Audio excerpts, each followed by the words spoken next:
So 2021 is over, and with the new year always comes some exciting developments in the gear world as companies invent new lines or revamp old ones, trying to improve upon their gear.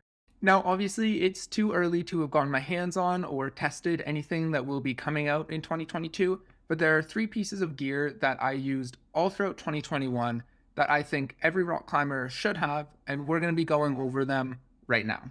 So the first piece of gear that I absolutely love is the Patagonia R1 sweater.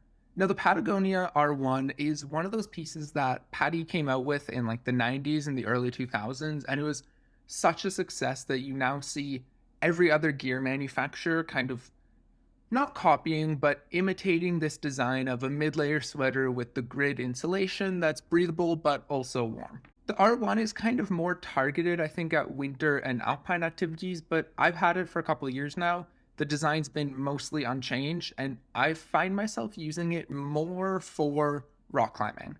I find it's the perfect weight that in spring and fall, and essentially any early mornings that you might be doing in the summer, it's kind of in that perfect zone where you can throw it on when you leave the car, when it might be a little bit chilly. Keep it on for the approach because it's breathable and ventable enough that you don't overheat when you're going, and just leave it on basically throughout until you're climbing at like 80% of your max, like until you're starting to push grades. You can keep it on throughout your entire warm up. It's really comfortable. Overall, it's a great sweater.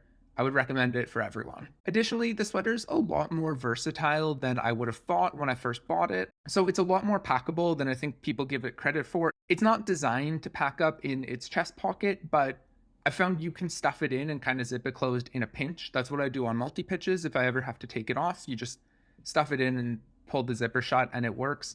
It's also surprisingly weather and wind resistant. Obviously, not to the degree that you'll get if you have something like a jacket or even like the R1 Tech Face, but it holds up reasonably well in light rain, and the water resistance isn't terrible. Overall, I think this is just a great sweater to have. I've worn it for a lot of easy multi pitches. Again, it strikes that perfect zone between heavy enough that you can wear it at belays and it's not going to keep you cold, but not too heavy that you want to take it off when you're climbing. Again, really anything up to when you actually start having to put a lot of energy into doing your moves. So the Patagonia R1, it's one of those timeless pieces. I absolutely love it. It's great for just about every activity. Number two are these shoes, the Scarpa Vapor Vs. Now, the Scarpa Vapor Vs are one of the most common climbing shoes on the market, and they're what I like to call my 80% shoe. So these shoes aren't necessarily the best for anything, but 80% of the time that I'm climbing, it's wearing Scarpa Vapor Vs. And that's what I really think the reason that I think these shoes are great are because they're just an absolute workhorse. They're pretty good for hard bouldering. They're pretty good for hard lead. They're surprisingly good for trad, especially on narrow cracks. I actually found I preferred them for like hard trad climbing than a more flat shoe just because they let you dig in to small cracks. They're comfortable enough that on short multi pitches you could wear them. And again, just most of the time that I'm climbing, I'm wearing my Vapor Vs. Now, it should be caveated that the Vapor Vs aren't an incredibly high performance shoe. Like, you're never going to see someone on the World Cup circuit wearing a pair of Scarpa Vapor Vs because they're not that good. They're not that aggressive. You don't get the performance you need for cutting edge routes. With that being said, though, most of the time when you're climbing, you're not pushing your absolute max. And again, that's where I really think the Vapor Vs have their zone as a super comfortable, pretty good performance shoe. There are a couple things I don't love about them. The first one is honestly the color. I really don't like the aggressive highlighter yellow and blue. I think the shoes have become a bit of a meme for like dudes who power scream on V5. So especially when like they're fresh out of the box, I don't love them in terms of the color and the look, but really that's the only thing, that and the fact that you won't be getting the absolute best performance. But if you want one shoe to do everything, like, and that's another thing, is they're pretty affordable. They're not cheap, but they're not as expensive as some of the higher end shoes are pushing. So if you just want one shoe, or if you're looking for kind of your second pair of climbing shoes, like something to move you past the tarantulas, past the La Sportiva finales, something that'll kind of get you on more aggressive routes without really injuring your foot, I think the Scarpa Vapor V is an amazing choice. Finally, the third piece of gear that I would recommend for any climber is the Sterling Velocity 9.8 millimeter rope. The Sterling Velocity is, again, kind of same as the Scarpa Vapors. It's the perfect middle ground rope for any activity, and it's not going to be the best at anything. But if you're like me and you only want one rope to do everything, be it multi pitching, cragging, all the way into ice climbing, the Sterling Velocity is the perfect rope that can kind of see you through all of those. So this rope is obviously Sterling has a great reputation. They make really high quality products. This is kind of their flagship rope. It's 9.8 millimeters. It's dry treated. It comes in lengths from 50 to 80.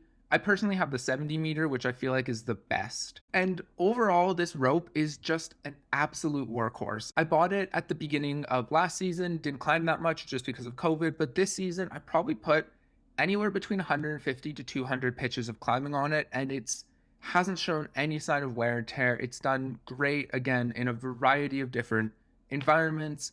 It belays really well. It gives super smooth catches. It's not too heavy. The dry treatment is nice. Just, it's the perfect rope for if you're mostly a crag bum who also likes to venture onto multi-pitches or some trad occasionally. The Sterling Velocity is the perfect rope for that niche, which I think honestly encompasses most climbers. The one complaint I do have about the rope is that it's really kinky. I think that is mostly my fault because I unfolded it incorrectly. Like when I first got the rope, I didn't play it out right, and it forms some twists that are just there, and I haven't been able to get rid of them. That said, talking to other people and kind of reading other reviews on this rope, I do think that's a bit of a trait, is that it tends to kink up more easily than other ropes would. So that can be really annoying, especially if you're on a multi-pitch and it just gets twisted and then it's kind of game over. Another thing is that this rope is pretty expensive. It's not it's not unreasonably expensive when you're looking at it's 70 meters, it's dry treated, it's fairly thick, it's pretty durable, but it's not the cheapest piece of gear you can buy. So that is something you need to be aware of. But if you're looking for a good rope that'll last you and that can hold in just about any circumstance, I really, really love this rope. It's been absolutely amazing for me, and I would recommend it to anyone who's looking for a good all-around performance rope. All right, guys, that's everything. Those are the three pieces of gear that I think every rock climber should at least look at buying in 2022. I've looked ahead.